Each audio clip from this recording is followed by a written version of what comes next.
सरस्वती व्यासं ततो जयमुदीरयेत् मूकं करोति वाचालं पङ्गुं लङ्घयते गिरिं यत्कृपातमहं वन्दे परमानन्दमाधवं यत्कृपातमहं वन्दे परमानन्दमाधवं।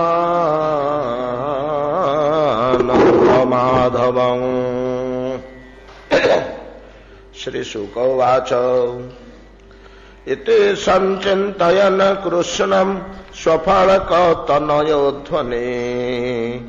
रथेन गोकुलं प्राप्तः सूर्यचास्तगिरिं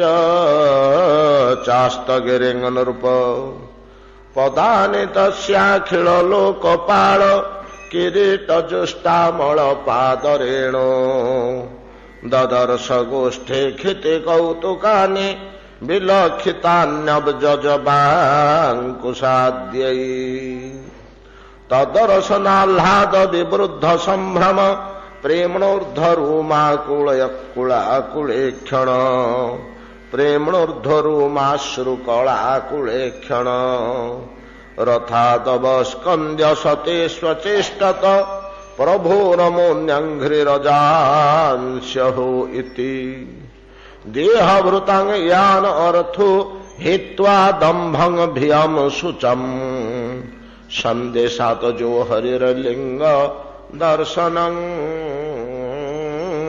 श्रवणादिभिः। श्रील श्रीपाद शुकदेव गोस्वामी कहउछन्ति महाराज परीक्षित श्रवण करंतु संदेशात जो हरिर्लिंग दर्शनम हरिर्लिंगम श्रीहरिंग स्वरूपर चिन्ह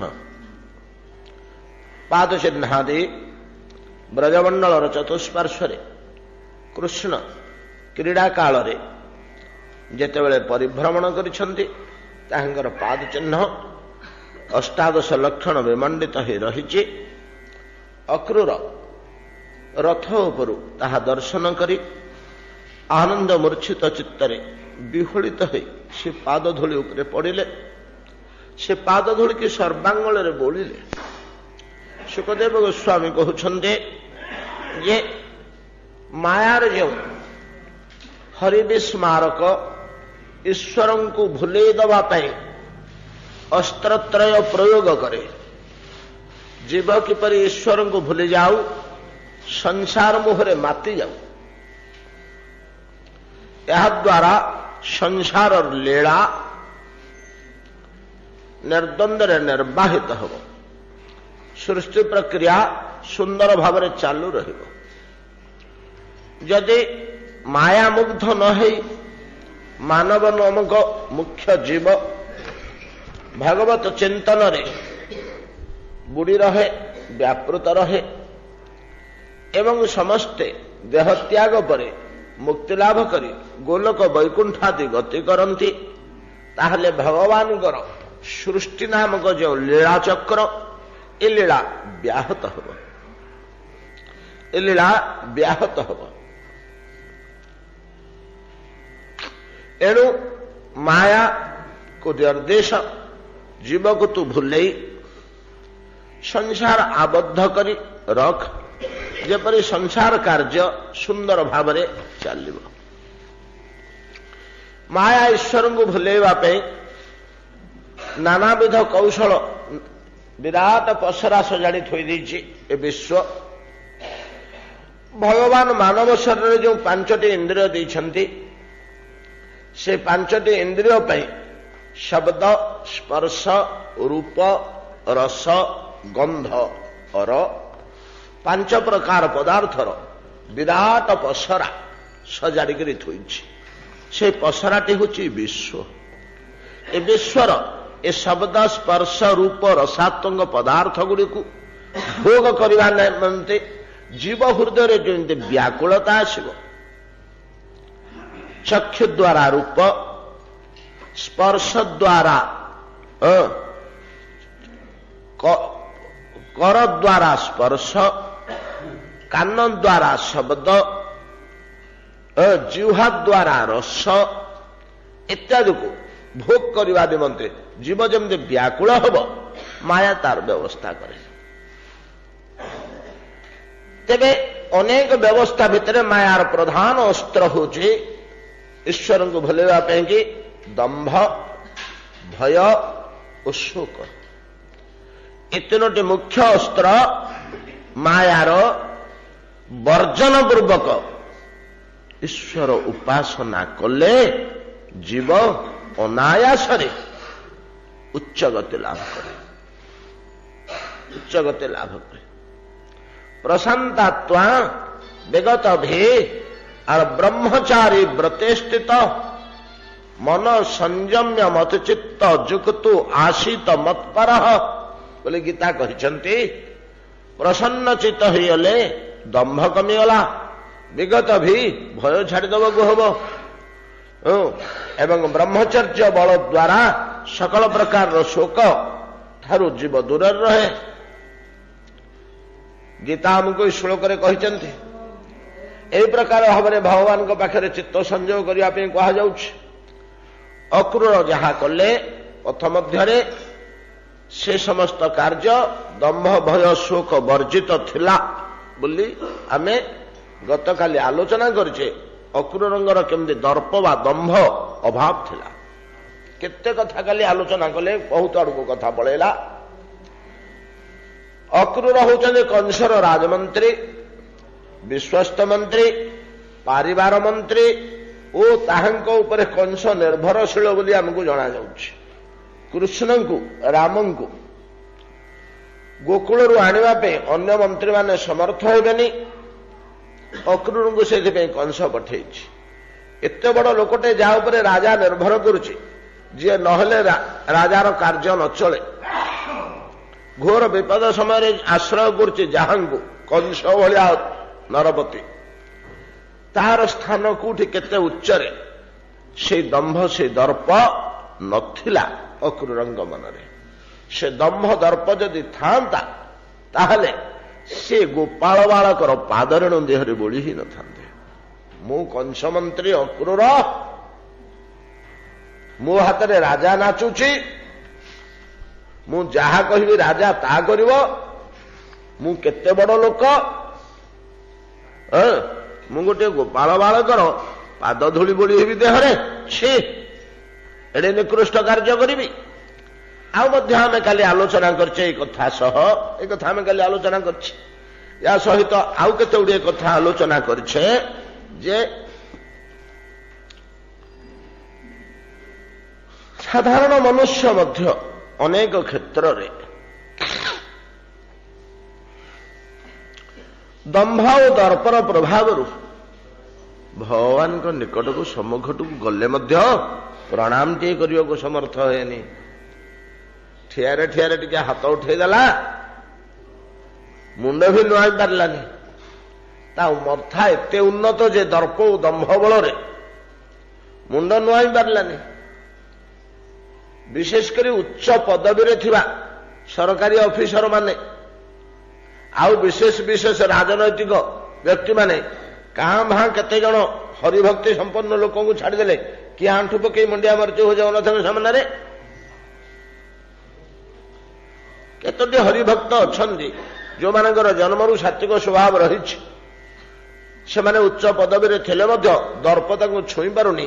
भगवान को सामने को तले पळि आउछन्ती से दंभ दर्प कड़े उड़ी जाउछि।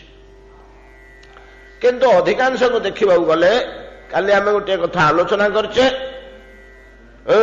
कुलाभिमान, धनाभिमान, विद्याभिमान तीनोटी अभिमान एपरि दर्प सृष्टि करे जे ईश्वर निकट में तृणादपि नीच बोली निजको अनुभव कर दिए ना।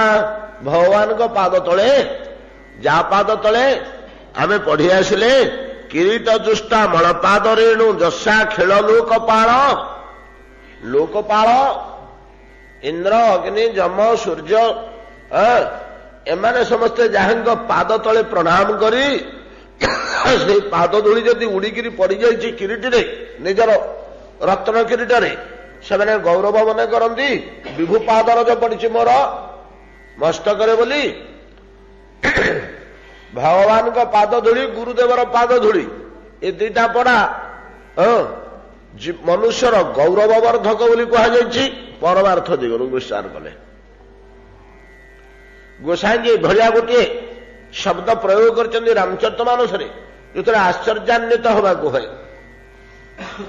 है रामचरितमानस आरंभ करू प्रथम पदर ही गोसाई आरंभ कर जानते बंदंगुर पद पदुम परागा सुंदर सुरुचि सरस अनुरागा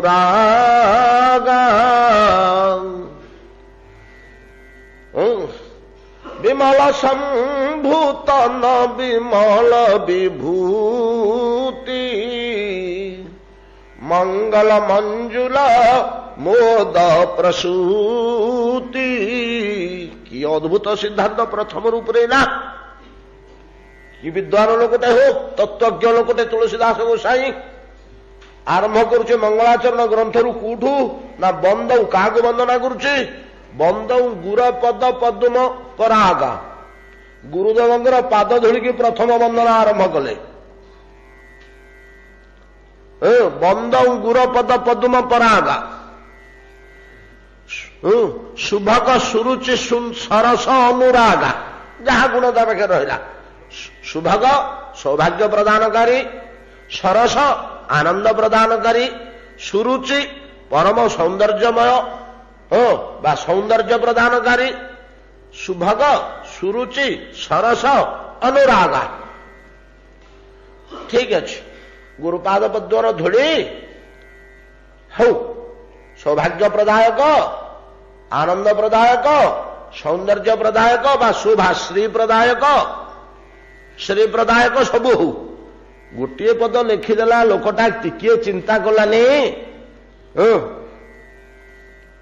तो विमल संभूतन सरस विभूति भगवान शिव शरीर भस्म साथी तुलना कर गुरुपाद धूलिकी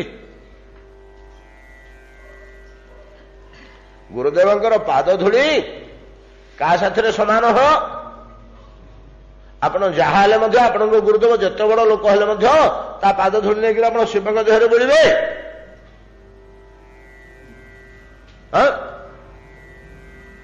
गोटे घंटा लगे प्रमाण करने आपण अनुभव करेंगे गोसाई ठीक लिखी सी एति भीतर कथा लिखी जोटा आम सहजरे धरी पारुने आपण गुरुदेव जिते बड़ लोक हूँ जिते सिद्ध पुरुष हूँ जिते परम महात्मा हूँ तांको पाद धूली पोछि नहीं शिवलिंग देहरे बोलिए कि पारिबे कि भगवान शंकर आम दृष्टि आम हृदय से केते बड़ हरिहर एक आत्मा गुरुदेव जहा हेले मध्य तांको पाद धूली नहीं आम लगे पारिबा मंजुल मंगल मोद प्रसूति गुरुपाद धूली विमल संभूतन सरस विभूति संभूतन विभूति समूक शरीर भस्म सहित तुलना कर किंतु जदि आम यार भीतर को पशि जा चरम स्थान जाई पहुंचवा देखा गोसाई किसी भूल लिखि ना अनेक जगार आम आलोचना केवल गोटे पद उपरे घंटे देढ़ घंटा आलोचना किंतु ये आलोचनार ग्राहक बहुत कम एतिकी कथा भितर तत्वालोचना करी तार रस आस्वादन करवा श्रोता तो अलग श्रोता हेले तो एगुड़िक जहा हो गुरुपाद रज को एठा पर्यंत निया गुरुपाद रज जदि एतिकी शक्तिशाली गोविंद पाद रजर सीमा अच्छी कि महिमार गोविंद पाद रजर सीमा अच्छी महिमार जो भागवत पाद रज को निजर रत्न किरटरे दिक्पालगण विमंडित करी ନିଜକୁ ଗୌରବାନ୍ୱିତ ଅନୁଭବ କରନ୍ତି। ଯାହା କିରୀଟିରେ ବେଶୀ ଅଧିକ ପରିମାଣର ପାଦ ଧୂଳି ଲାଗିଛି, ହେ ହୋ ଭକ୍ତ ପାଦ ଧୂଳିଟିକକୁ କାହିଁ ଉଚ୍ଚ ସ୍ଥାନ ଦିଆହେଇଛି?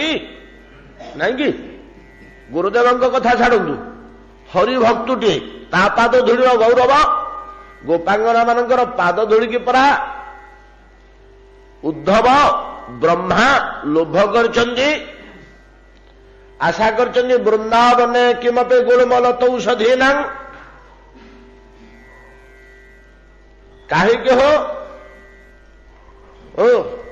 ନା ସେଇଥିରୁ ଟିକେ ରଜ ଉଡ଼ିକିରି ମୋ ଉପରେ ପଡ଼ିଯିବ।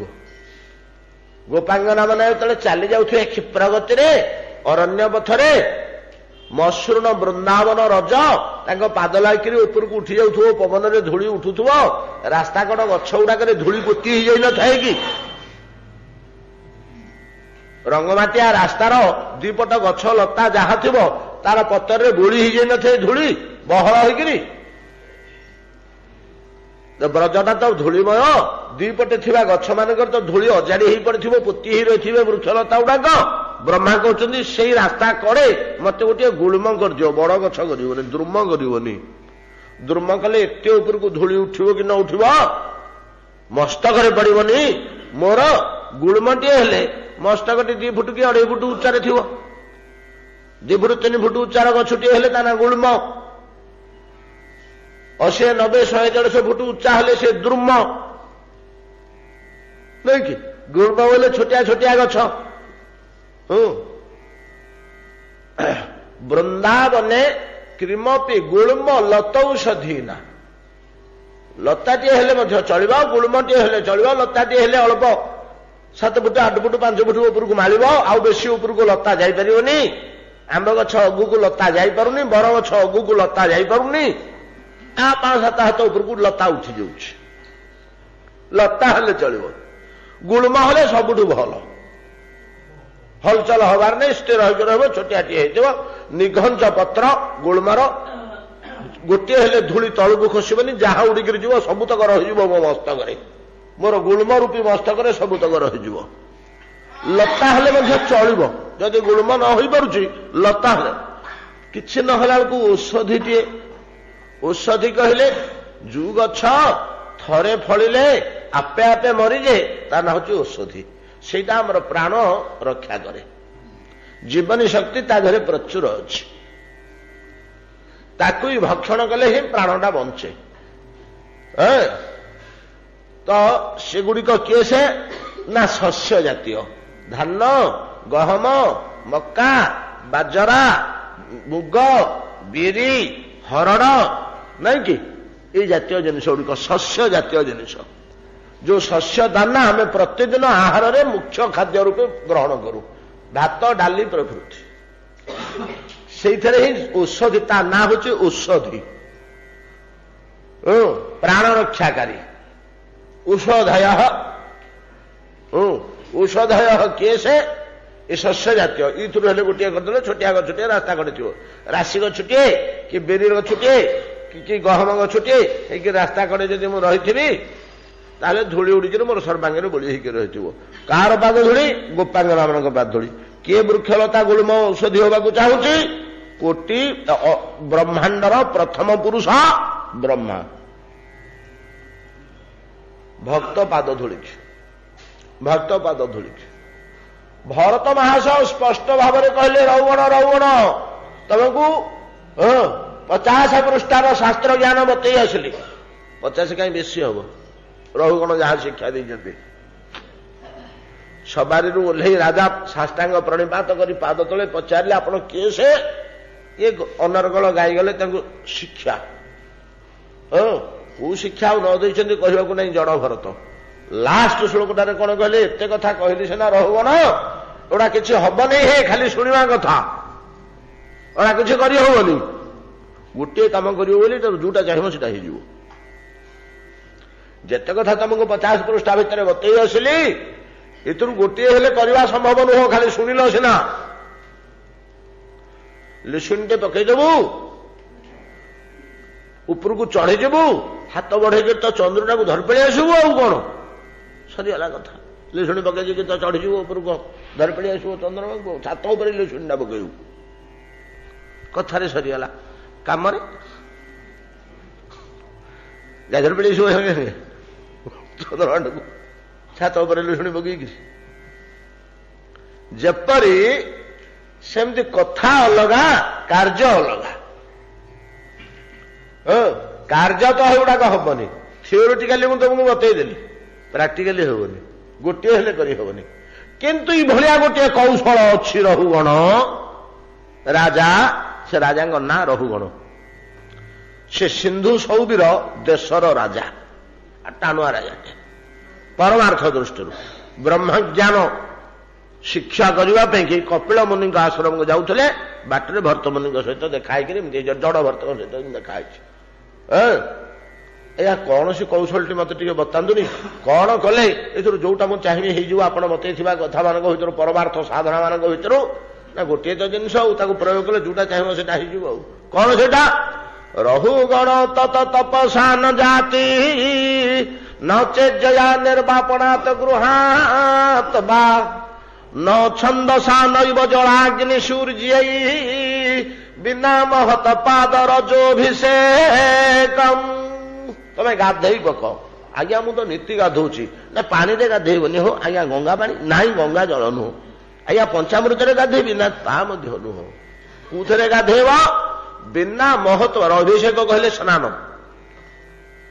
ଅଭିଷେକ ଶବ୍ଦର ଅର୍ଥ ହଉଛି ସ୍ନାନ ବିଶେଷ ଆଡମ୍ବରାତ୍ମକ ସ୍ନାନକୁ ଅଭିଷେକ କୁହାଯାଏ ଆମର ଜଗନ୍ନାଥ ପୁଷ୍ୟାଭିଷେକ ହଉନାହାନ୍ତି ସ୍ନାନଟା ନା ଖାଲି ପାଣି ଢଳାଉଛି ଦେବାଭିଷେକ ପୂର୍ଣ୍ଣିମା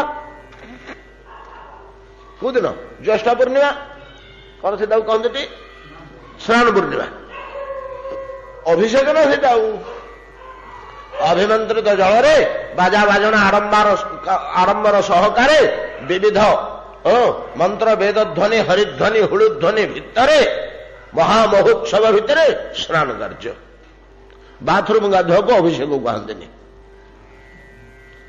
ଆଡମ୍ବରାତ୍ମକ ମହାମହୋତ୍ସବ ପୂର୍ଣ୍ଣ ଗାଧୁଆକୁ ଦେବସ୍ନାନ ଦେବତାଙ୍କର ଯୋଉ ସ୍ନାନ ହୁଏ ଏ ଆଡମ୍ବର ପୂର୍ଣ୍ଣ ତାକୁ ଅଭିଷେକ କୁହାଯାଏ ବିନା ମହତପାଦ ରଜୋଭିଷେକ ଲୁଚେଇକିରି ହରିଭକ୍ତର ପାଦ ତଳି ବୋଳିବନି ହୋ ରହୁଗଣ ଅଭିଷେକ ବାଜା ବାଜଣା ବଜେଇ ସମସ୍ତଙ୍କୁ ଲୋକ ବାକ ଡକେଇ ଲକ୍ଷ ଲକ୍ଷଙ୍କ ଭିତରେ ହରିଭକ୍ତର ପାଦ ଧୂଳି ଦେହରେ ବୋଳି ହବ ସ୍ନାନ କଳା ଭଳିଆ ବୋଳି ହବ ଢାଳି ହବ ପାଣି ଢାଳିଲା ଭଳିଆ ପାଦ ଧୂଳି ଢାଳି ହବ ବିନା ମହତ ପାଦ ରଜୋଭିଷେକମ୍ ବିନା এইটা নহলে এতে কথা যে বতাইলি কোটা হবনি এইটা হেলে অভিষেকটি এর যোটা চাইব সেটা হয়ে যেতুটা চাইব সেতুটা হয়ে এভাবে কথা কুয়া হচ্ছে ভক্ত পাদরজ চৈতন্য চরিতামৃত সবুতক সংগ্রহ করে গোটিয়ে পদরে কহিদেলে ভক্ত পাদরজ আর ভক্ত পদ জল ভক্ত পদরজ আর ভক্ত পদ জল ভক্ত ভুক্ত অবশিষ্ট তিন সাধনের বল সাধন মধ্যରୁ ଖସି ପଡୁଛୁ କି ରେ ନା ଆଜ୍ଞା କେତେ ଥର ଚେଷ୍ଟା କଲେଣି ପାରୁନି ଉପରକୁ ଉଠି ପାରୁନି ଆଚ୍ଛା ଆଚ୍ଛା ଆଚ୍ଛା ଆଚ୍ଛା ଏ ତିନିଟାରୁ କଣ ହେଲେ ଗୋଟେ ବ୍ୟବହାର କରେ ଆଉ ଅସୁବିଧା ବିଘ୍ନ ବିପତ୍ତି ତୋର କିଛି ହେଲେ ଆସିବନି କଣ ଭକ୍ତ ପାଦରଜ ନହେଲେ ତ ଭକ୍ତ ପାଦ ଜଳ ପାଦ ଧୁଆ ଜଳ ନହେଲେ ତ ଭକ୍ତ ଭୁକ୍ତ ଅବଶେଷ ଭକ୍ତଟିଏ ଭୋଜନ କରି ଚାଲିଗଲା ପରେ ତାର ପତ୍ରରେ ଯୋଉ ଅବଶେଷ କଣା ରହିଗଲା ଅନ୍ନ ତଣ୍ଡୁଳାଦି ଯୋଉ କଣା ରହିଗଲା ଅବଶେଷ ପତ୍ରାବଶେଷ ଭୁକ୍ତାବଶେଷ ୟାଠୁ ବୋଲିକିରି ମୂଲ୍ୟବାନ ଜିନିଷ ଆଉ କିଛି ନାହିଁ ବୋଲି କହୁଛନ୍ତି ବିଶେଷ କରି ଭକ୍ତ ଭୁକ୍ତ ଅବଶେଷ ଏଇଟା ଭକ୍ତି ରାଜ୍ୟରେ ଏଇଟା ଭକ୍ତି ରାଜ୍ୟରେ ଗୋଟେ କଥା ଶୁଣିଲେ ଆପଣ ଆଶ୍ଚର୍ଯ୍ୟ ହେବେ ଏ ଭକ୍ତଭୁକ୍ତ ଅବିଶେଷର ମୂଲ୍ୟ ଯିଏ ବୁଝିଛି ଭକ୍ତଭୁକ୍ତ ଅବଶେଷର ମୂଲ୍ୟ ଯିଏ ବୁଝିଛି ସେମାନେ କେମିତି କରନ୍ତି ମୋର ଗୋଟେ ଦୃଷ୍ଟାନ୍ତ ଆଖିରେ ପଡିଛି ଓଡ଼ିଶାର ଦକ୍ଷିଣାଞ୍ଚଳରେ କର୍ମଜୀବନର ପ୍ରଥମ ଅବସ୍ଥାରେ ପ୍ରଥମାର୍ଦ୍ଧରେ ମୁଁ ଥାଏ ବ୍ରହ୍ମପୁର ସହରରେ ଗୀତା ମନ୍ଦିର ବୋଲି ଗୀତା ଭବନ ବୋଲି गोटे सुंदर आध्यात्मिक अनुष्ठान बहुत दिन हला अच्छी से लोक मैंने सुंदर भाव सजाग भाव रखिंट आटा कर्म तत्पर कर्मचंचल भाव भल डेभलप करके आम समय समय मु जाए दीर्घ दिन धरी बहु काल पूर्वे 40 वर्ष पूर्वे सिटी गोटे बालकटे टोकाटे नुआकरी चाकरी करथिला सेतोळकु सरकार गोटे विभाग खोली थिला मलेरिया विभाग से कौन कहते एनएम इपी ना कौन कहते इरिगेशन प्रोग्राम कौन गोटे national malaria irrigation program NM EP था से टेम्पोरारी चाकरी पाई अल्प दरमा से गीता भवन रही ठाकुर सेवा करे ठाकुर अच्छा ठाकुर सेवा करे से प्रसाद गोटे मिल जाए रहा सुविधा मिलती ई तक से पाए ओला ओली कर सफा सुतरा कर रहा कर्म तत्पर तो मझे मझे है अनेक साधु सन्थ से आसती ये करने की कौन करने की भाषण देवाई आलोचना करने चले यार कौन पे कुपूर्व जन्म संस्कार थिला कि कौन है टोकार ये गंड मूर्खुटी थिला यार कार्यकलाप ठीक आम अजामर पंडा भाया थिला तो से कौन तार कौन गोटे स्वभाव जात हला आज्ञा महात्मा महापुरुष माने सब जी आसवे से तो सेठी रहती भोजन करती से भोजन कर सारा पर पत्र जहाँ बेल कर ये बड़ आग्रह खाइब मुझे लक्ष्य कर तार से गोटे आग्रह थाए संस्कार यार कौटू आसला सहज कथा नुह लोके खाऊ हाँ कौन करा गुरुदेव अधामृत टे न खाइले लोके किए कौन कहे नाग टेकी गुरुदेवटा दुर्बलिया होती परदिन जर होता न खाला भाया निरुपाय है पाटे मारदे किए एपटे बाहर सेपटे पकेला भाया कर बाहर करदे जहा हो किंतु ये लोकटा चाटिक खाई जाऊँ आनंद रे आग्रह रे बाछ विचार नहीं एटा तो कम संस्कार नुहे यहाँ मुझे बेले मोर हो दीर्घ दिन तले तार से खाए एमती खाइला बेले तार से खाइबा देखिले से जमी विकल होकर खाऊ थाए जमी पशु जंतु भोकिला होते कुटा घास पकईदे विकल हो चोगई पागल होकर सह सह से सेमती से जगिक थो से तो निजे बढ़ा बढ़ी करे दिया दे करे अधिका कर से न खाई जो उठी पड़े आ मुहूर्त डेरी ना ये भूस कर बस पेशी खाई एकदम यार संस्कार कौटू आसला कहीं तार भितर रुचि आग्रह जात हो निश्चय पूर्वजन्म संस्कार कौन थो ओहो से मोर जुठाखोर कथा मन पड़ जाए एमती समस्त अईठा बाध्यतामूलक खाई खाई जुठाखोर आम आलोचना करने नाभा दास कथा हाँ जे बोईत भासी जाऊला जे गुरुदेव को आनी लिखिंट भारतर जतक भक्त समस्त जीवन लिखि भक्त चरित्रमाला भक्त चरित्रमाला तो से जुठाकर कथा मोर मन पड़ जाए ये 20-30 वर्ष बीतीगला मझे मझे जाए तापर मुझे देखिली से गोटे अद्वितीय साधु अद्भुत भक्तिपूर्ण जीवन तार आज्ञा बड़ कथा गंड मूर्खटा थिला शास्त्र मानकर सिद्धांत से एडे सुंदर कहूची आलाप आलोचना भितर से मत देखिले खुशी है केते कथा बगबक्री कही पकेब शास्त्र प्रमाण वाक्य गुड़ाक कहूँ आज्ञा पढ़ा नहीं पढ़ी नहीं किसी नहीं लोकटा ए जीची मो बंची अच्छी युवक अच्छी मोठू 10 वर्ष छोट हम 10-15 वर्ष बयस तिलक फेल कर गोटे महात्मा भाया तार से जो प्रकार थिला रही स्थान लोक दृष्टि से जड़े महामानव भाया गृहीत हो बल निष्ठा बल गोटे लक्ष्य गोटे आदर्श गोटे एग्जाम्पल गोटे उदाहरण गोटे तो समस्ते जानते मोर प्रत्यक्ष जिनस यहाँ मुझे कहूँ ब्रह्मपुर गीता भवन कथा जहा हो भक्त भुक्त अवशेष आमर श्री जगन्नाथंगर महाप्रसाद शास्त्रतः विचार कले तो जहाँ आमर रही महाप्रसाद तो केमिति लाभ करुची वस्तुत्व तार परिहार हो जाउची चिन्मयत्व आसुची बुझीपार ना तार वस्तुत्व नष्ट हो जाउची ଏଟା ପାଞ୍ଚଭୌତିକ ବସ୍ତୁ ତ ଭାତ ଡାଲି ତରକାରୀ ଏଇ ଆଳୁ ବାଇଗଣ କନ୍ଦମୂଳ ଫେରେ ପକୋଡା କନ୍ଦମୂଳ ପିତା ବାଇଗଣ ପୁଚିଆ ସାରୁ ଯାହା ହଉଛି ସେ ମହାପ୍ରସାଦ କେମିତି କଣ ହଉଛି ଯେ କୁ ପ୍ରୋସେସଟା ଯାହାର ମୋ ମନର ଏଇଟା କଣ ତା ଭିତରେ ପରିବର୍ତ୍ତନ ହଉଛି ଯେ ତାକୁ ଶାସ୍ତ୍ର ପଣ୍ଡିତ ବିଦ୍ୱାନ ମୁନି ଋଷି ମାନେ ଯୋଉମାନଙ୍କର ଆମ ଅପେକ୍ଷା କୋଟିଏ ଗୁଣ ଅଧିକ ତୀକ୍ଷ୍ଣ ମେଧା, ଯୋଉମାନେ ବହୁ ବିଚାର କରିବା ଲୋକ, ଯୋଉଟା ବହୁ ନିଷ୍ଠାପର, ରାତି ପାଇଲେ ସେଜୁରୁ ଛୁନା ହେଇକିରି ଦୂରେଇକି ରହିବେ ଶୌଚ ଶୁଦ୍ଧ ଭୂତ ଭାବରେ, ସେ କଣ ଚଣ୍ଡାଳ ଉଚ୍ଛିଷ୍ଟ ହେଲେ ଖାଉଛନ୍ତି? ଆମେ ତ ହୋଟେଲ ଖାଇ ଦଉଛୁ, ଯୋଉଟାକ ଏଡ଼ିକି ଶୁଦ୍ଧ ଭୂତ ଅବସ୍ଥାରେ ରହୁଛନ୍ତି ମହାପ୍ରସାଦ ହେଇଥିଲେ ଚଣ୍ଡାଳ ଉଚ୍ଛିଷ୍ଟ ହେଲେ ମଧ୍ୟ ଅନାୟାସରେ ଗ୍ରହଣ କରୁଛନ୍ତି। ଶାସ୍ତ୍ର ଏଡ଼େ କଟକଣା କରି ସବୁ ଲେଖିଯାଏ। କଣ କରୁଛୁ? ଏ ନାକ ଛୁଇଁଦେଲୁ ତ ହାତ ମାରା ହେଇଗଲା, 20 ଥର ହାତ ମାଟି କରେ, ତେବେ ଯାଇକି ଫୁଲ ଛୁଇଁ ମୁଁ ଠାକୁରଙ୍କର 20 ଥର ହାତ ମାଟି କରେ, କାହିଁକି ନା ନାକ ଛୁଇଁ ଦେଇଛି, ସେ ମାରା ହେଇଗଲା, ତା ଆଙ୍ଗୁଠିଟା ଫୁଲ ମାରା ହେଇଯିବ। ଏଭଳିଆ ତୁ ଶାସ୍ତ୍ରର ନିର୍ଦ୍ଦେଶ କଣ କରୁଥିଲୁ? ନା ଚନ୍ଦନ ଘୁରୁଥିଲି ଆଜ୍ଞା ଠାକୁରଙ୍କ ପାଇଁ।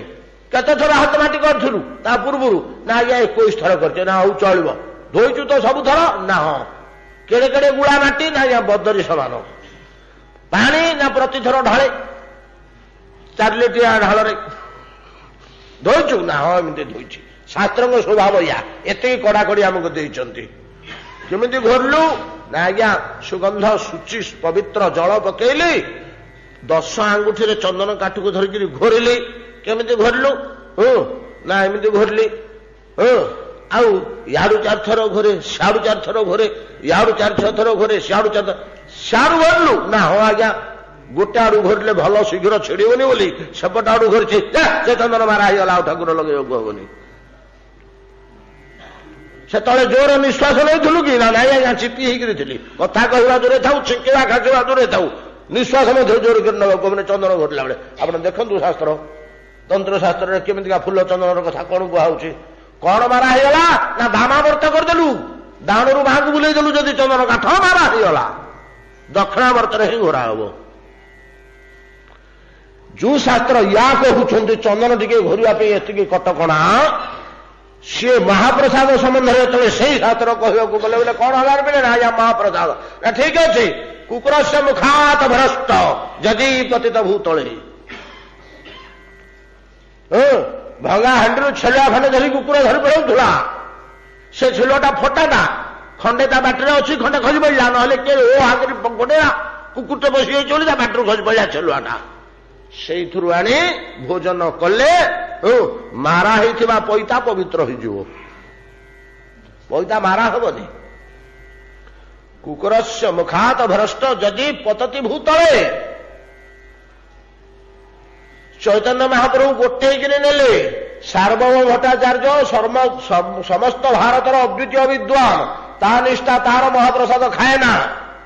ସୁଆରମାନେ ରାନ୍ଧୁଛନ୍ତି, ସେମାନେ 1 ନମ୍ବର ବ୍ରାହ୍ମଣ ନୁହନ୍ତି। ବ୍ରାହ୍ମଣ ମାନଙ୍କର କାଟେଗୋରୀ ଅଛି। ସେ ସାର୍ବଭୌମ ଭଟ୍ଟାଚାର୍ଯ୍ୟ ଅତି ଉଚ୍ଚ କୋଟିର ବ୍ରାହ୍ମଣ, ସେ ଅନ୍ୟ ବ୍ରାହ୍ମଣଙ୍କ ଘରେ ଗୋଡ଼ ଧୋଇବନି, ଏଇଭଳିଆ ନିୟମରେ ସେତେବେଳେ ଚଳୁଥିଲେ। ଆଉ ସେ ମହାପ୍ରସାଦ ଖାଇବ, ଯିଏ ପଡ଼ିଲା ସିଏ ଛୁଁଛି, ଯିଏ ପଡ଼ିଲା ସିଏ ନଉଛି, ଭାତ ଡାଲି ଗୁଡାକ। ଚୈତନ୍ୟ ମହାପ୍ରଭୁ ହାତରେ ଧରିକିରି ଗଲେ, ଶୋଇଛନ୍ତି ଶଯ୍ୟାରେ। ଉଠା ଉଠା ଭଟ୍ଟାଚାର୍ଯ୍ୟ। ଛଡ଼ ବଢ଼େଇକିରି ଉଠିଲେ ସାର୍ବଭୌମ ଭଟ୍ଟାଚାର୍ଯ୍ୟ ଗଙ୍ଗା ମାତା ମଠରେ। ସେଟା ତାଙ୍କ ଘର ନା, ଉପରେ ଗଙ୍ଗା ମାତା ମଠ, ହଡ଼ ବଢ଼େଇକିରି ଉଠିଲେ। ନିଅ ଧର। ଦର୍ଶନ କରିବାକୁ ଯାଇଥିଲେ ମଙ୍ଗଳ ଆଳତୀ ଯେ, ଆସିଲା ବେଳକୁ ଆନନ୍ଦ ବଜାରରେ ପଡିଥିଲା ମେଞ୍ଚେ ଯେ, ମୁଁ ଟିକେ ପାଇଲି, ଆଉ ଟିକେ ଗୋଟେଇ ଆଣିଛି ତମ ପାଇଁ। ମେଞ୍ଚେ ଅନ୍ନ ପଡିଯାଇଥିଲା ତଳେ, ଗୋଟେଇକି ଆଣିଛନ୍ତି ଭାତ। ସାର୍ବଭୌମ ଭଟ୍ଟାଚାର୍ଯ୍ୟ ହଡ଼ବଡ଼େଇକିରି କାହିଁକି ଉଠିଛନ୍ତି? 2 ଦିନ ତଳେ ଷଡ଼ଭୁଜରୁ ପୂର୍ତ୍ତ କିଛନ୍ତି ଏଇ ଲୋକଟିର। 2 ଦିନ ତଳେ ଏଇ ଲୋକଟିକି, ତା ପୂର୍ବରୁ ସେ ମାନୁନଥିଲେ ପଣ୍ଡିତୁଟେ, ଯେ ଭଲ ଭକ୍ତି ଥିବା ପଣ୍ଡିତୁଟେ, ଏତିକି ମାନୁଥିଲେ। ଯୁବକ ସନ୍ନ୍ୟାସୀଟା, ସନ୍ନ୍ୟାସ ଧର୍ମ ରଖିପାରିବନି ପରା, ଏଟାକୁ ବସିକିରି ବେଦାନ୍ତ ପଢେଇବାକୁ ବୋଲି ପଢଉଥିଲେ ପ୍ରତିଦିନ। ଦି ଚାରି ଦିନ ତଳେ ତଳେ ଷଡ଼ଭୁଜ ମୂର୍ତ୍ତି ଦେଖିଦେଇକରି ତୋବା ହେଇକି ରହିଛନ୍ତି। କଣ କି ଅଦ୍ଭୁତ କଥା। ଆମେ ଷଡ଼ଭୁଜ ମୂର୍ତ୍ତି ଦେଖୁଛେ ଜଗମୋହନରେ, ନାଇଁ କି? ଜଗମୋହନରେ କାନ୍ଥ ଦିହରେ ଷଡ଼ଭୁଜ ମୂର୍ତ୍ତି ରହିଛନ୍ତି। ଜଗନ୍ନାଥଙ୍କର ଗରୁଡ଼ ଖମ୍ବର ଉତ୍ତର ପାର୍ଶ୍ୱ ଉତ୍ତର ପଟ ଖମ୍ବରେ। ଦକ୍ଷିଣ ଦ୍ୱାରରେ ତ ପ୍ରତିଷ୍ଠା ହବା ବୋଧେ 40-50 ବର୍ଷ ହବ, ବେଶୀ ଆଗର ନୁହଁ। କିନ୍ତୁ ଇଏ ତ କୋଉ ଅନାଦି କାଳର ଚୈତନ୍ୟଙ୍କ ସମୟର ହିଁ ଲୋକେ ସେତେବେଳେ ଯାହା ଅନୁଭବ କରିଛନ୍ତି ଆଉ ସେଠି ସ୍ଥାନ ଦେଇଛନ୍ତି ଷଡ଼ଭୁଜ ମୂର୍ତ୍ତି।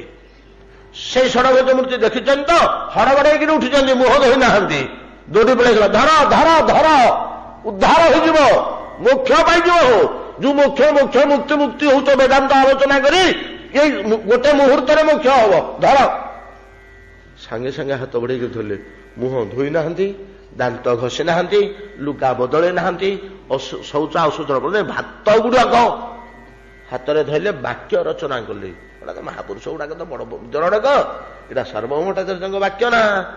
ଶୁଷ୍କମ୍ବା ପର୍ଯୁଷିତମ୍ବା ନୀତମ୍ବା ଦୂର ଦେଶତଃ ପ୍ରାପ୍ତ ମାତ୍ରେଣ ଭୁକ୍ତବ୍ୟ। ପାଇଲା ମାତ୍ରେ ମହାପ୍ରସାଦ ପାଟିରେ ପକାଇବ, ନାତ୍ର କାଳ ବିଚାରଣା। ଶୁଷ୍କମ୍ବା ଶୁଖି ଯାଇଥାଉ ନିର୍ମାଲ୍ୟ ଭଳିଆ, ପର୍ଯୁଷିତମ୍ବା ପୋଚିଆ ହେଇଯାଇଥାଉ, ପଚି ଯାଇଥାଉ, କିଛି ଯାଏ ସେ ନାହିଁ। ତାର ଚିନ୍ମୟତ୍ଵ ନଷ୍ଟ ହବନି, ପଚିଗଲେ କି ଶୁଖିଗଲେ। ଶୁଷ୍କମ୍ବା ପର୍ଯୁଷିତମ୍ବା ନୀତମ୍ବା ଦୂର ଦେଶତଃ। ବାଟରେ ଯିଏ ପଡ଼ିଲା ସେ ଶୁଣିଛି, ଗାଡିରେ ବସରେ ବୋହିକି ନଉଛେ ଭାତ ହାଣ୍ଡିଟେ। ବ୍ରାହ୍ମଣିଆଙ୍କର କାହିଁକି, ଏ ସେବାୟତ ମାନଙ୍କର ହଉ ନହେଲେ ଆଉ ଯାହାର ହଉ, ହାଣ୍ଡି ଶାଳକୁ ଆଗେ ଆଖିଏ ଦେଖିଦବ। ବାହାର ଲୋକ ଆସିଲେ ଯାହାର ଆଖି ପଡିଗଲା ଯଦି ସେମିତି କି ଲୋକର ତ ଜାତିର ବିଚାରରେ ଯାହା ଥିଲା ଆଗେ, ବର୍ତ୍ତମାନ ସିନା ନାହିଁ ଆମର। ଆମେ ତ ସମସ୍ତେ ହୋଟେଲରେ ହାଣ୍ଡିଶାଳ ବନ୍ଦ ହେଇଗଲାଣି, ସମସ୍ତଙ୍କର ଅଧିକାଂଶଙ୍କର ହାଣ୍ଡିଶାଳ ବନ୍ଦ ହେଇଗଲାଣି। ଏମିତି ବ୍ରାହ୍ମଣ ବୈଷ୍ଣବ କେତେ ଜଣଙ୍କର ଏମିତି ସାମାନ୍ୟ ଟିକେ ହାଣ୍ଡିଶାଳ ବୋଲି ଅଛି ସିନା, ନହେଲେ ପ୍ରାୟ ହୋଟେଲରେ ସମସ୍ତଙ୍କର ହାଣ୍ଡିଶାଳ ହେଇଗଲାଣି। ସେଟା ଜାତୀୟ ହାଣ୍ଡିଶାଳ, ନ୍ୟାସନାଲ ହାଣ୍ଡିଶାଳ ସେଟା।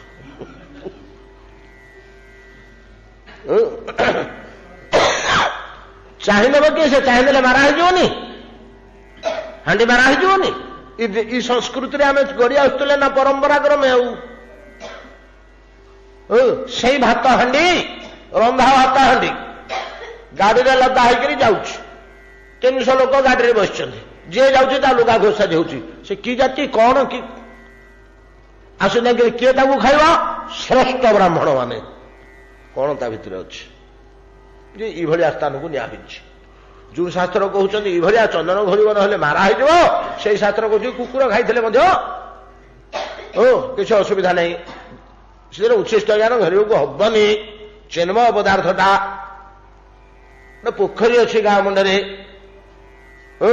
ପୋଖରୀରେ ଜନ୍ତୁଟେ ବୁଡିକିରି ମରିଗଲା, କିଏ ଶୌଚ କରି ପକେଇଲା, କିଏ କୁଳୁକୁଚା ପାଣି ପକେଇଦେଲା, କିଏ ସୁନ୍ଦରୀ ନାକର ମଇଳା ପକେଇଲା, ପୋଖରୀ ପାଣି ମାରା ହେଇଯାଉଛି।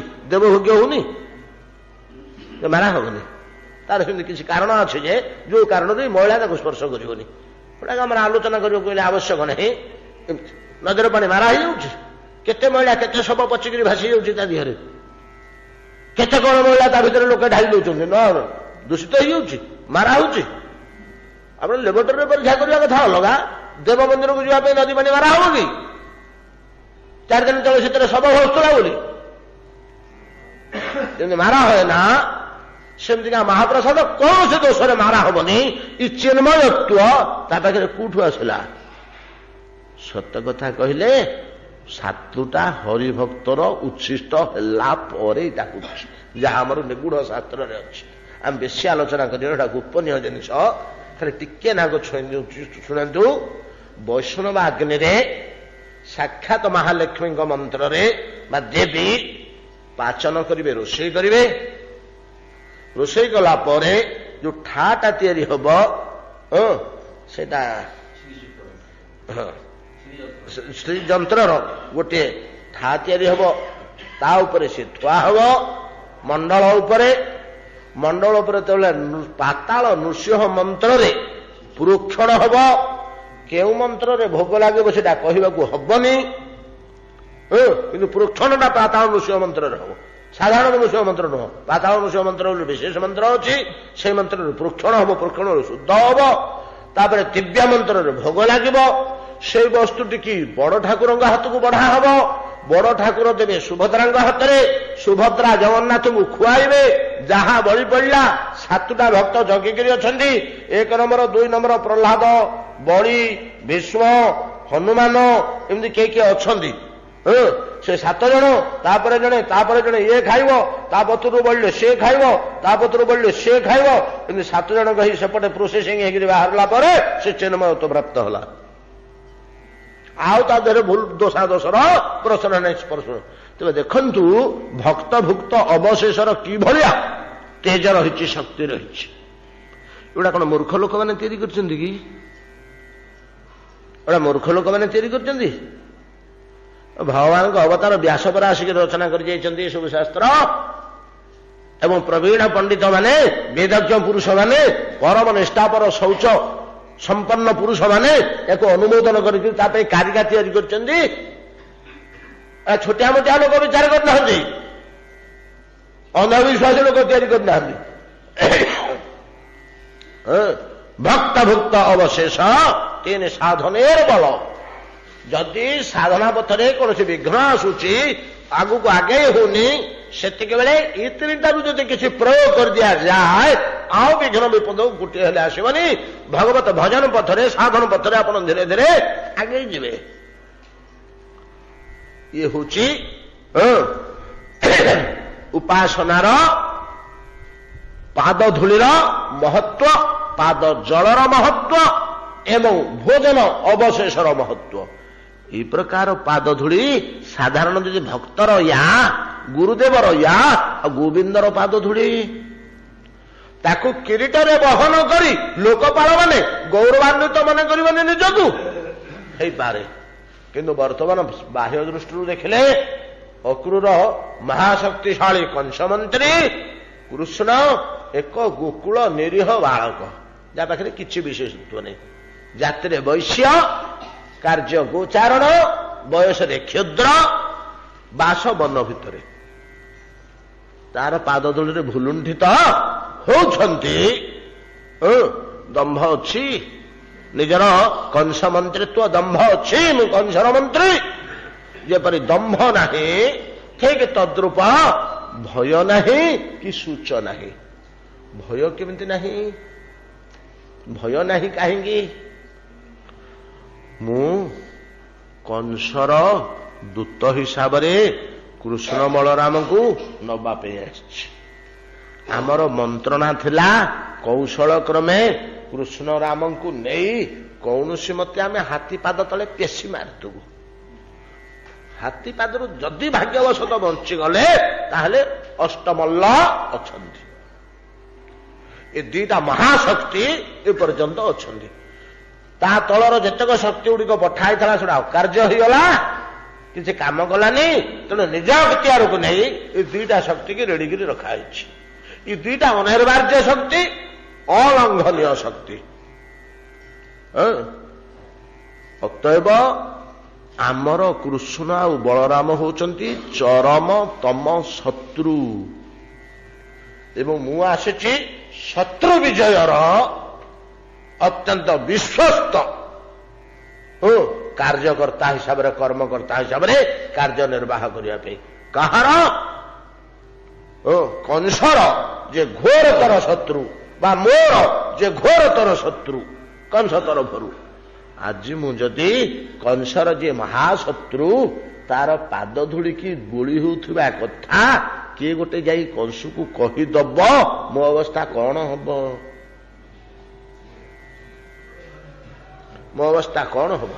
ମୁଁ କଂସ ତରଫରୁ କୃଷ୍ଣ ବିରୋଧରେ ତା କାର୍ଯ୍ୟ ନିର୍ବାହ କରିବା ପାଇଁ ଆସିଛି। ତ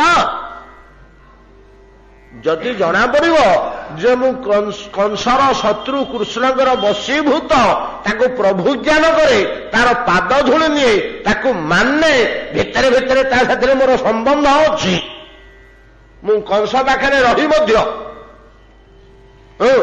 କୁରୁବଳଙ୍କର ଖାଇ ପାଣ୍ଡବଙ୍କର ଚିନ୍ତା ମୁଁ କରୁଛି, ନାଇଁ କି? ଶକୁନି ଭଳିଆ ଶକୁନି କଣ କରୁଥିଲେ? କୁରୁବଂଶଟା କିନ୍ତୁ ବିନାଶ ହବ ତାଙ୍କର ବିଶ୍ୱସ୍ତ ହେଇ ତାଙ୍କ ଭିତରେ ଥାଇ ତାଙ୍କର ମନ୍ତ୍ରୀ ହେଇ ତାଙ୍କର ମୁଖ୍ୟ ଆଉ ସମ୍ପୂର୍ଣ୍ଣ ଦୁର୍ଯ୍ୟୋଧନ ନିର୍ଭର କରୁଥିଲା ଶକୁନିର ବୁଦ୍ଧି ଉପରେ। ଆପଣ ତ ଜାଣିଛନ୍ତି, ଆମେ ବହୁତ ଦିନ ପୂର୍ବେ ଥରେ ଆଲୋଚନା କରିଥିଲେ କେମିତି ମୃତ୍ୟୁ ଗୃହ ମଧ୍ୟରୁ ଅନ୍ଧ ଗୃହ ମଧ୍ୟରୁ ଶକୁନିକୁ ଉଦ୍ଧାର କରି ଦୁର୍ଯ୍ୟୋଧନ ନେଇଥିଲେ ଆଉ ଏବଂ ତାଙ୍କ ମନ୍ତ୍ରୀ ଏଇ ଲୋକଟା ଦ୍ୱାରା କାମ ହବ ବୋଲି ଆଉ ସେଇ ଲୋକଟାର ବୁଦ୍ଧିରେ ତ ଚାଲିଛନ୍ତି ଆଉ ସିଏ ମଧ୍ୟ ସେଇ ଭଳିଆ ବୁଦ୍ଧିମାନ ଲୋକ ବୋଲି କୌଣସି ମତେ ସେ ବଂଶଟାକୁ ବିନାଶ କରାଇଲା ନା ଆଉ। ବିନା ଶକୁନିରେ ଭଗବାନ କୃଷ୍ଣ କେମିତି କରିଥାନ୍ତେ? ହୋ କିଛି କରିପାରିନଥାନ୍ତେ, ଭଗବାନ କିଛି କରିପାରିନଥାନ୍ତେ ଯଦି ଶକୁନି ସହାୟତା ନ କରିଥାନ୍ତା। ସେ ସବୁ କ୍ଷେତ୍ର ପ୍ରସ୍ତୁତ କରିଦିଏ ବୋଲି ଏ ଫଳଟା ତୋଳି ନିଅନ୍ତି ନା, ସେ ସବୁତକ ବ୍ୟବସ୍ଥା କରିଦିଏ ସବୁ କ୍ଷେତ୍ରରେ, ଖାଲି ଏଇଠି ନାହିଁ ସବୁ କ୍ଷେତ୍ରରେ। ତ ଠିକ ସେଇଭଳିଆ ଶକୁନି ଭଳିଆ ମୁଁ କଂସ ତରଫରେ ଥାଇ କୃଷ୍ଣ ସହିତ ଭିତ୍ତି ସମ୍ବନ୍ଧ ରଖିଛି, କୃଷ୍ଣକୁ ସ୍ୱାମୀ ରୂପେ ଗ୍ରହଣ କରିଛି। ଇଆଡେ କଂସକୁ ସ୍ୱାମୀ ବୋଲିକିରି କହୁଛି ବାହାରେ, ଭିତରେ କଂସ ମହାଶତ୍ରୁ କୃଷ୍ଣକୁ ସ୍ୱାମୀ ରୂପେ ଗ୍ରହଣ କରିଛି। ତାଙ୍କ ପାଦ ଧୂଳି ମୋର ପ୍ରିୟ ପଦାର୍ଥ। ଏଇଟା ଯଦି କୌଣସି ମତେ କଂସ କାନକୁ ପଳେଇବ ତାପରେ ମୋର ଅବସ୍ଥା କଣ ହବ? ସେ କଂସ ଯେ ଛୋଟିଆ ଲୋକ ନୁହେଁ, ଆଉ କିଏ ନୁହଁ। ଆଠୁଟା ଭରକୁ କଚାଡ଼ିକିରି ପିଟିକିରି ମାରିଛି ଜନ୍ମ ହଉ ପଥର ଦିହରେ, ଛୁରୀ କଟୁରୀ ଦରକାର ହେଇନି, ସିଧା କଚାଡ଼ି ଦିଏ ପଥର ଉପରେ ପାଷାଣ ଉପରେ ସଦ୍ୟଜାତ ଶିଶୁକୁ। କିଏ ନିର୍ମମ ସିଏ ନ ହେଇଥିବ? କେତେ ଦୂର ନିର୍ମମ ହେଲେ ଜଣେ ଲୋକ ୟା କରିବ ତା ମା ଆଗରେ, ତା କୋଳରୁ ଭିଡ଼ି ନେଇକିରି। ସଦ୍ୟଜାତ ଶିଶୁଟି 2 ଘଣ୍ଟା କି 4 ଘଣ୍ଟା ହେଲା ଜନ୍ମ ହୋଇଛି, ପାଷାଣରେ ପିଟି ଛତୁ କରିଦବ, ତାକୁ ଛେନ ଛତ୍ର ହେଇଯିବ ଚଟଣି ଭଳିଆ। ଆଉ ତାକୁ ଦେଖିରି ସେ ଖୁସି ହବ। କ୍ରୂର ତ କ୍ରୂର ପରଶୁରାମ, ତାଠୁ ବଳକା କ୍ରୂର ଇ କଂସ। ହେଲେ ଭଗବାନଙ୍କ ଭଳିଆ କ୍ରୂର ନାହିଁ ଯେ ହିରଣ୍ୟକଶ୍ୟପକୁ ବିଦୀର୍ଣ୍ଣ କଲାବେଳେ ଯୋଉ କ୍ରୂର ସେ ହେଇଛନ୍ତି, କ୍ରୂର ତାର ଶେଷ ସୀମା। ଆଉ ସବୁଗୁଡାକ ଭଗବାନଙ୍କର ଅଂଶ, ଏଟା ତ ଅସୁର। ସେଭଳିଆ ଲୋକ ଯଦି ଜାଣିବ କି ମୋର ଏଇ କାର୍ଯ୍ୟ ମୁଁ ଶତ୍ରୁକୁ ସ୍ୱାମୀ ରୂପେ ଭିତରେ ଭିତରେ ଗ୍ରହଣ କରିନେଇଛି, ତା ପାଇଁ ବୋଲି କାମ କରୁଛି, ମୋ ଅବସ୍ଥା କଣ ହବ? ହେଲେ କିଛି ସେ ଭୟ ସ୍ପର୍ଶ କଲାନି ତ ସେତେବେଳେ। କାଳେ ଧରା ପଡିଯିବି କି, କାଳେ କଂସ ଜାଣିବ କେବ ଏ ଭୟ ଅଛି କି? ଯୋଉ ଚେଷ୍ଟା କଲେ କଂସ ପ୍ରତି ଭୟ ମଧ୍ୟ ଅକ୍ରୂରଙ୍କର କିଛି ନଥିଲା। ଯେମିତି ଦର୍ପ ନଥିଲା ସେମିତି ଭୟ ମଧ୍ୟ ନଥିଲା। ହିତ୍ୱା ପରିତ୍ୟକ୍ତ୍ୱା, ତ୍ୟାଗ ପୂର୍ବକ କଣ ନା ଦମ୍ଭମ୍ ଧିୟମ୍, ଆଉ ଗୋଟିଏ ଶୁଚ। ଶୁଚ କହିଲେ ଶୋକ। ଏଠି ଶୋକ କଣ ହଉଛି? ଏଠି ଶୋକ ହଉଛି, ଶୋକ ଜୀବର କେତେବେଳେ ଉତ୍ପନ୍ନ ହୁଏ? କେତେବେଳେ ମନୁଷ୍ୟର ଶୋକ ଉତ୍ପନ୍ନ ହୁଏ? ନିଜ ପ୍ରତି ଅତ୍ୟାଚାର ହେଲେ ସେଟାକୁ ଶୁଚ ହୁଏ, ସେଟା ପ୍ରକୃତ ଶୁଚ ନୁହଁ ବା ଶୋକ ନୁହଁ। ଶୋକ ଗୃହ, ସମ୍ପଦ, ଭୂମି, ମର୍ଯ୍ୟାଦା, ପଦବୀ ବିଶେଷଣ ଗୁଡାକ, ପୁତ୍ର, ପତ୍ନୀ, କୁଟୁମ୍ବ, ବନ୍ଧୁ, ପିତା, ଜନନୀ, ଏମାନଙ୍କର କ୍ଷୟକ୍ଷତିରେ ଶୋକ ଉତ୍ପନ୍ନ ହୁଏ ଜୀବର। ଏଗୁଡାକର ବିନାଶକୁ ଶୋକ କୁହାଯାଏ। ଏଗୁଡାକର କ୍ଷୟକ୍ଷତିକି, ଏଗୁଡାକର ଧ୍ୱଂସକୁ, ଘର ଗୃହ ଦାହ ହେଇଗଲା, ମାମଲା ହେଇକରି ଡିକିରି ହେଇକରି ନିଲାମ ହେଇଗଲା, କୋରଖ ହେଇଗଲା, ରାଜା ଆସିକରି ଜମିବାଡି ଛଡେଇ ନେଇଗଲେ ଜବରଦସ୍ତି, ଚୋର ଡକାୟତ ବସି ଧନ ସମ୍ପତ୍ତି ଲୁଟି ନେଇଗଲେ, କିଛି ନାହିଁ, ହଇଜାରେ ବାପ ମା ଗୃହ କୂଳ କୁଟୁମ୍ବ ମରି ହଜିଗଲେ, କିଏ ନାହାନ୍ତି, ଏକୁଟିଆ ଅଛି, ଏଗୁଡାକରୁ ଶୋକ ଉତ୍ପନ୍ନ ହୁଏ। ତାକୁ ଶୋକ କୁହାଯାଏ। ମୁଁ ଭଲ ଅଛି ଆଉ ସବୁ ମୋର ଧ୍ୱଂସ ହେଇଗଲା, ଏଥିରୁ ଶୋକ ଉତ୍ପନ୍ନ ହୁଏ। ଏଥିରୁ ଯୋଉ ଶୋକ ଉତ୍ପନ୍ନ ହୁଏ ତାକୁ ସୂଚ କୁହାଯାଏ ଦାର୍ଶନିକ ଭାଷାରେ। ଏଠି ସୂଚଟା ମଧ୍ୟ ଆମକୁ ବଡ ଧରଣର ବ୍ୟଥିତ କରିଦିଏ ଯେ ଈଶ୍ୱରଙ୍କୁ ଭୁଲେଇ ଦିଏ କେତେକ କ୍ଷେତ୍ରରେ ଈଶ୍ୱରଙ୍କ ପ୍ରତି ସୂଚ ଅବିଶ୍ୱାସ ସୃଷ୍ଟି କରେ। ଦମ୍ଭ ଭୟ କରିବେନି। ସୂଚ ଈଶ୍ୱରଙ୍କ ପ୍ରତି ଅବିଶ୍ୱାସ ସୃଷ୍ଟି କରିଦିଏ। ଏ ଗୋଟାକ ଜିନିଷ। ଅନାଥ ନୀତି 1000 ତୁଳସୀ ନେଇକରି ଚଢଉଥିଲି, 108 ପ୍ରଣାମ କରୁଥିଲି, 7 ବାର ପ୍ରଦକ୍ଷିଣ କରୁଥିଲି, ବର୍ଷା ନାହିଁ, ଖରା ନାହିଁ, ଭୋକ ନାହିଁ, ଉପାସ ନାହିଁ, ସବୁ ନାହିଁ। ଶେଷକୁ ୟା କଲ। ଏ ଜଗତରେ ଯଦି ଦେହ ଦେବତା ଥାନ୍ତେ ମୋର ଏଇ ଅବସ୍ଥା ହେଇଥାନ୍ତା। ଏଡା ମିଥ୍ୟା, ଏଗୁଡାକ କିଛି ନାହିଁ।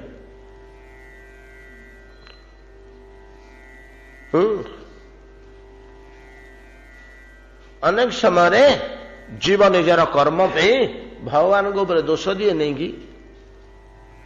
ମହାପ୍ରଭୁ ତ ୟା କଲେ, ଆଉ କଣ କରିବି? ମହାପ୍ରଭୁ ମତେ ଏମିତି କଲେ, ଏ ଦୁଃଖ ମତେ ମହାପ୍ରଭୁ ଦେଲେ। ଶିର ଧୁନି ଧୁନି ପଛିତା ହିଁ ଗୋସାଇଁଜୀ କଣ ଗୋଟେ ଲେଖିଛି ରାମଚରିତ ମାନସରେ, କୋଉଠି ମୋର ମନେ ପଡୁନି ଭଲ କରି। ସୋ ପରତ୍ର ଦୁଃଖ ପାବଇ ଶିର ଧୁନି ଧୁନି ପଛିତା ହିଁ, ପଛିତା ହିଁ ପଶ୍ଚାତାପ କରେ। ଶିର ଧୁନି ଧୁନି ପଛିତା ହିଁ, ମୁଣ୍ଡ ବାଡେଇ ବାଡେଇକିରି ଦୁଃଖ କରି ପଶ୍ଚାତାପ କରୁଥାଏ। କଣ ପଶ୍ଚାତାପ କରୁଥାଏ? କାଳ ହିଁ କର୍ମ ହିଁ ଈଶ୍ୱର ହିଁ ମିଥ୍ୟା ଦୋଷ ଲଗାଇ। ସୁପରତ୍ର ଦୁଃଖ ପାବ ହିଁ ଶିର ଧୁନି ଧୁନି ପଛିତା ହିଁ, କାଳ ହିଁ କର୍ମ ହିଁ ଈଶ୍ୱର ହିଁ ମିଥ୍ୟା ଦୋଷ ଲଗାଇ। କେତେବେଳେ କିଏ କାଳକୁ ନିନ୍ଦା କରେ, କିଏ ସେ କର୍ମକୁ ନିନ୍ଦା କରେ, ମୋ ଭାଗ୍ୟ ଯିଏ ଥିଲା ବୋଲି। ଆଉ କେତେକ ଈଶ୍ୱରକୁ ନିନ୍ଦା କରନ୍ତି। କଣ ପଶ୍ଚାତାପ କରନ୍ତି? ଆଜିକି 20 ବର୍ଷ ହେଲା ନୀତି ଯାଇକିରି ପଦ୍ମ ଫୁଲ 108 ତୋଳି ଆଣିକିରି ମନ୍ତ୍ର ପଢିକିରି ଅଭିଷେକ କରୁଥିଲି 108 ବା ଶିବଙ୍କ ମନ୍ଦିରରେ। ସେ ସବୁ ୟା ଫଳ ପାଇଲି। ସର୍ବସ୍ୱ ମୋର ଗଲା। ହାରେ କିଛି ନାହିଁ, ମିଥ୍ୟା ଜିନିଷ। ୟା ଭିତରେ ଯେ ଟିକେ କଣ ଥାନ୍ତା, କରୁଥିଲି କର୍ମ ୟା, ଫଳ ପାଇଲି ୟା। ଈଶ୍ୱରଙ୍କ ଉପରେ ଦୋଷ ଲଗେଇ ଦିଏ। ଈଶ୍ୱରଙ୍କ ଉପରେ ଯେ ଦୋଷ ଲଗେଇ ଦେଲା, ତାର ଈଶ୍ୱର ବିଶ୍ୱାସ ଅବିଶ୍ୱାସ ସୃଷ୍ଟି ହେଇଗଲା। ସିଏ ଅବିଶ୍ୱାସ ଯୋଉ ସୃଷ୍ଟି ହେଇଗଲା, ମାୟା ସେତେବେଳେ ଦେଖିଲା ଗୋଟେ ପଡିଲା ଠିକ ପାଲରେ। ୟା ରହିଲେ 50 ଜଣଙ୍କ ବନ୍ଦ, ଆଉ ସେ ଏଇ ବାଟକୁ ଆସିବନି, ଚୋରି ଡକେଇତିକିରି ବଞ୍ଚିବ। ଆଉ ସେ ଅଧ୍ୟାତ୍ମିକ ପଥକୁ ଆସିବନି, କି ଦିଅ ଦେବତା ମନ୍ଦିର ପଶିବନି, କି ପୁରାଣ ଛୁଇଁବନି। ଏଇଭଳିଆ ଅବିଶ୍ୱାସ ଜାତ କରିଦିଏ ସୂଚ ମାଧ୍ୟମରେ। ୟାକୁ ସୂଚ କୁହାଯାଏ, ଶୋକ। ଏଇ ଶୋକ ଅକ୍ରୂରଙ୍କର ଚିନ୍ତନ ଭିତରେ ସନ୍ଦେଶାତ ହରେର୍ଲିଙ୍ଗ ଦର୍ଶନ ପର୍ଯ୍ୟନ୍ତମ କଂସ ଆଦେଶ ଦେବାଠୁ ଆରମ୍ଭ କରି ପଥ ମଧ୍ୟରେ ଚିନ୍ତନ ଏବଂ ପରିଶେଷରେ କ୍ଷିତି କୌତୁକ, ନାଇଁ କି କୃଷ୍ଣ ପାଦ ଚିହ୍ନରେ ଲୁଣ୍ଠିତ ହୋଇପଡ଼ିବା, ଭକ୍ତି ବିହଳିତ ହୋଇପଡ଼ିବା ତା ଉପରେ ଓ ସର୍ବାଙ୍ଗରେ ଲେପନ କରିବା କୃଷ୍ଣ ପାଦ ରଜ, ଏ ପର୍ଯ୍ୟନ୍ତ ଶୋକ ଛୁଇଁନି। ଯଦି ଶୋକ ଥାନ୍ତା ସାଙ୍ଗେ ସାଙ୍ଗେ ମନରେ ପଡ଼ିଯାନ୍ତା, ରେ ମୁଁ ଏମିତି ଏମିତି ଚିନ୍ତା କରି ଯାଉଛି ଯେ ମତେ ଏମିତି କୁଣ୍ଢେଇ ପକେଇବେ, ମୁଁ ପାଦ ତଳେ ପ୍ରଣାମ କରି ପକେଇବି, ମୋ ମୁଣ୍ଡକୁ ଆଉଁସି ପକେଇବେ ସ୍ନେହରେ, ଉଠ ଉଠ ଅକ୍ରୂର ବୋଲି କହି କେତେ କଥା ଚିନ୍ତା କରିଛନ୍ତି। ଆମେ ପଡ଼ି ଯାଉଛେ, ନାଇଁ କି? ଏଗୁଡାକ ଯଦି କଂସ କାନକୁ ତ ଯିବ, ତ ଲୁଚାଚୋରା କଥା ନୁହେଁ। କେତେ ଗୋପ ଗୋପୀ ଦେଖିବେ, ମୁଁ ଯାଇକରି ପାଦ ତଳେ ଲୁଣ୍ଠିତ ହୋଇ ପଡ଼ିଥିବି, ପ୍ରଣତ ଅବସ୍ଥାରେ ପଡ଼ିଥିବି, କହିନାହାନ୍ତି କି? ପାଦ ତଳେ ପ୍ରଣତ ହୋଇ ପଡ଼ିଥିବି। କଂସ ଯଦି ଶୁଣିବ, ଅକ୍ରୂର ରଥରୁ ଓହ୍ଲେଇଲା, ରାସ୍ତା କଡ଼େ କୃଷ୍ଣ ଖେଳୁଥିଲେ, ତାଙ୍କ ପାଦ ତଳେ ଲମ୍ବ ହୋଇକରି ଶୋଇଲା। ତାହେଲେ କଂସ ଶୁଣିବ, ମୁଁ ଏଠୁ ଯିବା ପୂର୍ବରୁ ମୁଁ ବଂଶୀଟିକି ପ୍ରଥମେ ଶେଷ କରିଦେଇଥିବି, ମୋର ଗୃହ ଦାହ କରି ଧ୍ୱଂସ କରି ଭସ୍ମୀଭୂତ କରି, ମୋ ପିଲା ଛୁଆ କୁଳ କୁଟୁମ୍ବ ଆଉ କିଏ ଗୋଟିଏ ନଥିବେ, ଆମ ବଂଶରେ କିଏ ନଥିବେ, ଆମ ଗୋତ୍ରରେ କିଏ ନଥିବେ, ବୋଲେ ଗୋତ୍ରଟା ୟାର ଏମିତି ସବୁଗୁଡାକ ଶେଷ କରିଦିଅ। କଂସ ଯେ ସିଏ, ମୁଁ ଯେତେବେଳେ ଫେରିକିରି ଯିବି ଏଠୁ କୃଷ୍ଣ ବଳରାମକୁ ନିଏ କି ନ ନିଏ, ଫେରିକିରି ଗଲା ବେଳକୁ ମୋର ଅବସ୍ଥା ହେଇଥିବ ୟା, ମୋର କୁଳ କୁଟୁମ୍ବ ଗୋତ୍ର ସହ ନିରନ୍ନମ ଅତ୍ୟାଚାରରେ ବିଧ୍ୱସ୍ତ ହେଇ, ମୋର ଗୃହ ଧନ ସମ୍ପଦ ଇତ୍ୟାଦି ଧ୍ୱଂସ ହେଇ, ଏଗୁଡିକ ମୁଁ ଦେଖିବି ଯାଇକିରି। ଏ ଯୋଉ ଦୁଃଖ, ୟାଠୁ ବଳକା ଆଉ ଦୁଃଖ ଅଛି କି? ଯଦି କୃଷ୍ଣ ପାଦ ତଳେ ପ୍ରଣାମଟେ କରିଦେବି, ତାହେଲେ ୟା ଯଦି ହେଇଯାଏ, कंस यदि जानी जाए किए कहब मते पठेई देकरी कृष्ण बलराम को आनिया पे कंस राजा टाणुआ राजा राजनीति रे धुरंधर निपुण जदि कंस राजनीति रे से भलिया सुदक्ष न होई थांदा ताले एते बड़ राज्य को एते शत्रु भितर संभाली करी से रही पारंता राजनीति क्षेत्र रे राजार दुई चक्षु भितर प्रथम चक्षु कौन प्रथम चक्षु होची गुप्तचर जहा लिखिଛନ୍ତି राजार जो दीटा आखि गोटे आखि होती गुप्तचर विभाग आउ गोटे आखि होची जो प्रशासन शासन पद्धति शासन जरिया से देखुची क्या कौन दंड दिहला परिणति कौन होला क्या कौन पुरस्कार दिहला परिणति कौन होला सामदान दंड भेद ये हूँ गोटे आखि आउ गोटे आखि हूँ गुप्तचर गुप्तचर आखि दी हूँ गोटा प्रकृत आखि से आखिरे दुष्य हो द्वितीय आखिटारे प्रतिकार प्रतिकार परिणति कौन है कि नहीं सामदान दंड भूत एक कथा किए लिखिଛନ୍ତି चाणक्य अर्थनीति रे कहउछंती अर्थशास्त्र रे अर्थनीति नुह अर्थशास्त्र रे गुप्तचर होची प्रकृत आखि राजा मानकर सुपर्णखा ये कथाटी सुंदर भाव में कही रावण को होई रे तोर दक्षिण बाहिनी डा ना उत्तर बाहिनी तोर उत्तर बाहिनी ना ध्वंस हो गलानी तू आज पर्यंत जानिन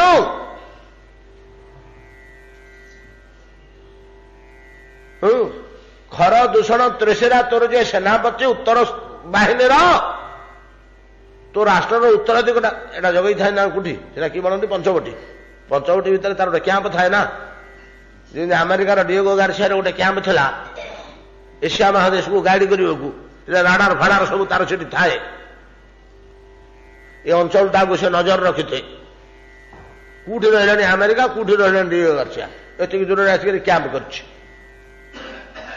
सेमिका रावण रखीदेला पंचवटी तार गोटे ध्वस्त हो गला राम तो विनाश करदे सुपर्णखा जो पहुंचला से तो तार नाक कान कटाला आग तापर सेना बाहिनी ध्वस्त होला प्रथम नाक कान कटाला सुपर्णा जाके कहला तोर ए पर्यंत तू संवाद पाइलु तोर उत्तर बाहिनी कौन है उत्तर दुर्गटा तोर कौन है कौन वार्ता बहहीन तो वार्ता बहहीन हबाकू उपेन्द्र भंज लिखिଛନ୍ତି ସେଠି କହିଛନ୍ତି ଯେ ଯୋଉ ରାଜାର ଗୁପ୍ତଚର ବାହିନୀ ଦୁର୍ବଳ ସେ ତ ଅନ୍ଧୁଟେ ଆଉ ତା ଦ୍ୱାରା କିଛି କେମିତି ଏଇ କଥା ସେ ସେଠି କହିଛି ବାର୍ତ୍ତା ବହୀନ ବିଶ୍ୱପାଠ ମନ ଗୋଚର ହେବାକୁ ବାର୍ତ୍ତା ବହୀନ ତୋର ଗୁପ୍ତଚର ନାହାନ୍ତି ବିଶ୍ୱପାଠ ମାନ ପୃଥିବୀରେ କଣ ହଉଛି ପ୍ରତିଦିନ ତୋ ପାଖକୁ ରିପୋର୍ଟ ଆସୁନି तू कि राजा हूँ तू राजकार्य संभाली पारूनी तू राजकार्य संभाली पारूनी डेली विश्वर कौटी कौन होची जदि रिपोर्टा संध्या को न आसला गुप्तचर विभाग तो एतादृश कंस राजनीति रे अभिज्ञ लोकुटे दुर्धर्ष लोकुटे तेणु संभाली एडे बड़ राष्ट्र को किए कहब मुझे आसला मो पछरे केतुटा गुप्तचर लगे दीची अक्रूर कार्यकलाप लक्ष्य कर बोली किए कौ रूप से कौटी आदि से कहे महाराज अक्रूर गला को कौन कौन भाभी भाई जाऊे आम कहीपरूनी मनर कथा कृष्ण को जमीन देखले ता बाद तले मुठी प्रणाम कले फोटो नियंतु आटाच कर आजिकल तो नाना प्रकार कि कैमेरा सुटा कहते सब होगा आज्ञा आकाश पूरा गुप्तचर रहा उपग्रह सी बुलिक फोटो उठे खबर पठाऊ प्रति सेकेंड रे चलती फोटो साढ़े ये ऊपर जाकर तले जाऊँगी झांझ पिटामिटर कौन हो फोटोटा से जाकर पहुंचुची गुप्तचर उपग्रह बड़ा बड़ गोपन बुलूँ ऊपर किए क्या जान पाना जहा हो तो मो अवस्था कौन हम मो परिवार गृह संपद इत्यादि थी तो मुझे गला बेलू ଇତ୍ୟାଦି ଭୟ କୁରଙ୍ଗର ଥିଲା କି ଦର୍ପ ଭୟ ଓ ଶୋକ ବର୍ଜିତ ଅବସ୍ଥାରେ ଭଗବାନ ଶ୍ରୀକୃଷ୍ଣଙ୍କୁ ସ୍ମରଣ କରିଦେଲେ ଛୁଇଁପାରେନି। ଅତଏବ ହରେ ଭଜନ କରିବାକୁ ହେଲେ ମାୟାର ଯେ ଅସ୍ତ୍ରତ୍ରୟ ଦର୍ପ ଭୟ ଓ ଶୋକ ୟାକୁ ପରିହାର ପୂର୍ବକ ଯଦି ଈଶ୍ୱର ଉପାସନା କରାଯାଏ ତାହେଲେ ସେଟା ପ୍ରଶସ୍ତ ହବ। ଭଗବାନଙ୍କ ଚରଣକୁ ସ୍ପର୍ଶ କରିବ ସେ ଭାବନା ଏଗୁଡ଼ିକ ସଂକୁଚିତ କରିଦେବେ। ଯଦି ଦମ୍ଭ ରହିଗଲା, ଯଦି ଭୟ ରହିଗଲା, ଯଦି ଶୋକ ରହିଗଲା, ତାହେଲେ ସୁପୁଷ୍ଟ ଭାବରେ ସୁନ୍ଦର ଭାବରେ ଆମେ ହରିଭଜନ କରିପାରିବା ନାହିଁ କିମ୍ବା ଆମର ଭାବ ଭକ୍ତି ଶୁଦ୍ଧ ନିର୍ମଳ ହୋଇ ଗୋବିନ୍ଦ ଚରଣାରବିନ୍ଦକୁ ସ୍ପର୍ଶ କରିପାରିବ ନାହିଁ। ୟା ଭିତରେ ଆହୁରି ଟିକେ ରହିଗଲା ଏ ଶ୍ଲୋକରେ ତାତ୍ପର୍ଯ୍ୟ। ଆସନ୍ତାକାଲି ଅଳ୍ପ ଟିକେ ଛୁଇଁ ପରେ ଆମେ ପରବର୍ତ୍ତୀ ଶ୍ଲୋକକୁ ଯିବା। ସମୟ ବିଳମ୍ବିତ ହେଲାଣି। ଆଜି ଏତିକିରେ ଭାବୁତ ବିଶ୍ରାମ କରନ୍ତୁ। ଭଜନିତାଇ ଗୌର ରାଧେ ଶ୍ୟାମ ଜପ ହରେ କୃଷ୍ଣ ହରେ ରାମ भजनिताय गौर राधे श्याम जप हरे कृष्ण हरे राम